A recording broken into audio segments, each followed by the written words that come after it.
Now that we have learned how to create matrices, we can learn how to access the data stored in these matrices. To begin, we can first define a sequence from 1 to 10. Type sequence equals 1 colon 1 colon 10. To access any existing matrix, we first use the name of the matrix followed by parentheses. Returning to our example, what if we wanted to assign the numbers 1 through 5 a variable sequence to a new variable subsequence? We would do this by typing subsequence equals sequence open parentheses 1 colon 5 close parentheses. We can see with a quick glance at the workspace pane that subsequence now consists of elements 1, 2, 3, 4, and 5, first 5 elements of variable sequence. What you have learned is the one-dimensional case, but what about the two-dimensional case? Now try the following expressions. First type x open parentheses 1 comma colon close parentheses equals 1 colon 1 colon 10. Now type x open parentheses 2 comma colon close parentheses equals 2 colon 2 colon 20. And finally x open parentheses 3 comma colon close parentheses equals 3 colon 3 colon 30. The 1 in the first statement, x open parentheses 1 comma colon, relates once again to the row-column paradigm you learned earlier, where we first specified row 1 and then the colon, which signifies every column in the second parameter. You can see that we have just defined x row by row, and we're able to do so by using the parentheses to specify which parts of x equaled what. Note also that we are able to use parentheses to assign 3 different sequences to 3 different parts of x. Finally, notice that we did not give an x a predetermined size. While it is always better programming practice to define the sizes of your variables, this is not always possible, and MATLAB does allow for dynamic resizing of variables. In this case, our statement essentially told MATLAB x's first row is 1 through 10, x's second row is 2 through 20, and x's third row is 3 through 30. All without telling MATLAB how big x was, but instead telling it to add a new row of size 10 each time. After the first expression, however, MATLAB assumes that since the first row x had 10 columns, that its subsequent rows, if it gets any more, will be 10 columns as well.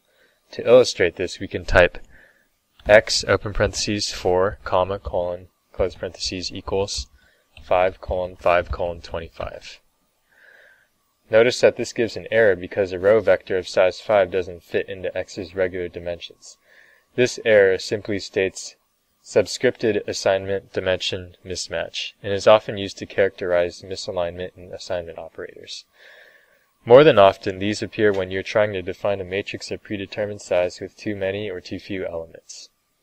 But what if we only know part of x's fourth row and want to store what we have? We can get around this error and define just elements 1 through 5 of row 4 with the following expression. X open parentheses 4 comma 1 colon 5 close parentheses equals 5 colon 5 colon 25. You can see now that elements 1 through 5 of row 4 are now the sequence we tried earlier, 5 through 25. The expression can be translated roughly as the fourth row in columns 1 through 5 of x are equal to matrix 5, 10, 15, 20, 25.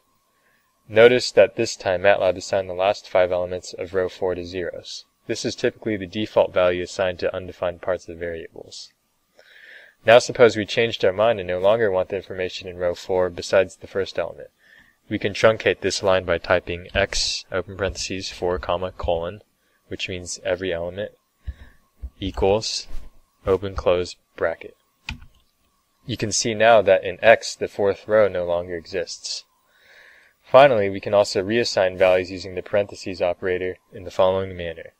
Suppose we changed our mind about the first row and want to redefine just the last 5 elements of row 1. We can do this simply by typing x open parentheses 1 comma 6 colon end close parentheses equals 5 colon negative 1 colon 1.